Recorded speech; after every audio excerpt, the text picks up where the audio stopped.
All right, everybody, good afternoon. Just a few hours away from real, actual NFL football. And we've got a little bit of Seahawks news. Nothing huge, nothing major, but still notable, so we're going to go ahead and note it. Most of the interesting stuff this morning came on the Quandre Diggs front, but before we get to that, we finished out our practice squad. We signed tight end Deshon Williams to the practice squad. We now have a full squad of backups. So, Deshon Williams, there isn't a whole lot to say about him as a player. He did play for the Washington Huskies, so he's familiar with the area, I suppose, but he only played in 2 games for the Huskies and didn't catch a pass. His only meaningful college football experience came in Division II for Colorado State Pueblo.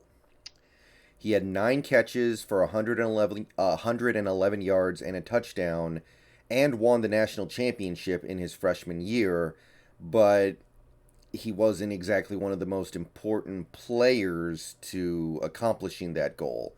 Williams went undrafted in 2019 and recently played for an indoor football league team over the summer. So, pretty obvious what's going on here. Colby Parkinson is hurt. Tyler Mabry got bumped up to the active roster because of that. And because Mabry's no longer on the practice squad, we needed somebody who is a tight end, even if the use of the term tight end is very loose and generous. So we're going to throw him on here. Obviously, this is something that should not mean anything for the actual season. Deshon Williams has about the same chance of getting on the field in an actual Seahawks game as you or I do. So it doesn't really mean anything. I will say this, if you needed a practice squad tight end, I would have just kept Vital. I'm not going to complain about it because it's so insignificant that to complain about it would be just me being addicted to complaining about something. But yeah, I would have kept Vital over bringing in a guy like Williams, who has basically no upside. I think Vital had more upside than Williams. But your practice squad has been finalized as you see it on screen. All right, now let's get to the meat of the video. We have some Quandre Diggs news. Field Yates reports on Twitter that the Seahawks converted Quandre Diggs' $100K in per-game roster bonuses into salary and accelerated $5 mil plus of his salary into a signing bonus while adding a void year. So basically, what we did for Dwayne Brown to make him a little happier, we did to Quandre Diggs to make him a little happier.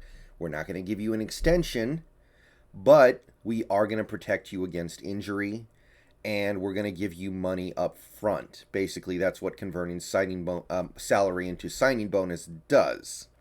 And we also added a void year, which will free up some cap space for 2021, which I'll get to in a moment here. But it's a reasonable compromise. It's a way for guys like Diggs and Dwayne Brown to feel like they didn't hold out for nothing. It's a way for them to not feel resentful, a way for them to not feel like they just wasted everyone's time. Now Quandre Diggs gets a few million extra for sure, and I believe gets some money next year if he suffers a catastrophic injury because of that void year. So it's a reasonable compromise for both sides. It doesn't have any real negative effect on the Seahawks unless Diggs suffers that catastrophic injury and we end up having to pay him to not play next year. But that is something that we're willing to live with, no doubt, especially because that money mostly comes out of the cap hit for this year. So I'm certainly good with it. It's a good way to make a player feel a little better about their situation without actually putting anything extra on the team in terms of long-term commitment. I don't know if Quandre Diggs is part of our long-term plans. I really don't. I think Quandre Diggs is very good at what he does, but I also think that what he does is something that you should be able to find in other places if you need to.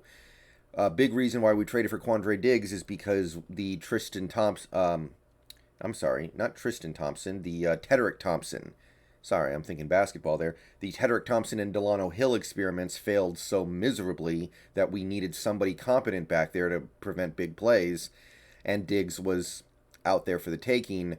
But you would expect a little bit more competency in the draft to find safeties who can actually play that deep zone. So whether or not Diggs is part of the long-term plans in Seattle, I don't know.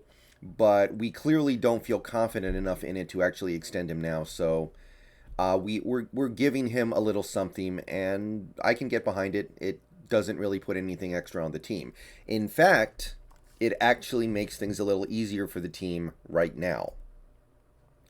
So Bob Condotta on Twitter reports that $2.5 million in cap space has been freed up for the Seahawks this year.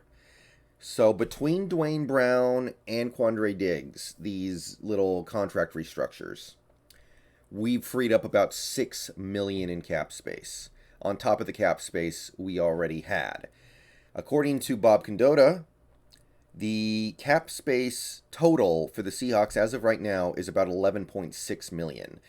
Corbin Smith said it was about 15. I think Corbin Smith was a little off on that. I think the actual number is about 11.6, but it's somewhere between those two numbers for sure. It's at least 11.6, and you still have the Russell Wilson restructure waiting in the wings if you need to. So you add it all up, you can free up close to $25 million in cap space this year. Now, whether or not you choose to do the Wilson restructure, that's a good amount of cap space. That is more than enough to handle any injury issues you might have as the season goes on, signing other players, promoting players, trading for players, and allows you to address your needs beyond just the inevitable injuries.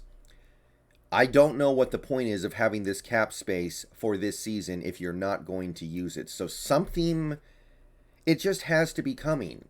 We are all in to win a Super Bowl this year. Whether or not it works, we are all in to win the Super Bowl now. If this season does not at the very least go very well, by whatever your definition of very well is, then things are going to be very different next year. And some people might welcome that, but the reality is, if we do not have a deep playoff run this year, we may blow it up.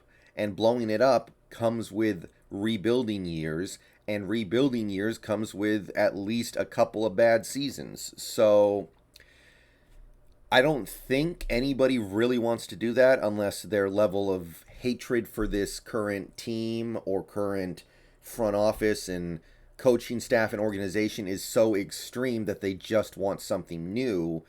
So leaving cap space on the table this year is something that I really hope this team is not considering doing, because, yeah, that money rolls over into next year, but who cares about next year? Next year, you might trade Wilson and eat $26 million in dead cap. Next year, you might have a new head coach, you might have a new front office. Who knows?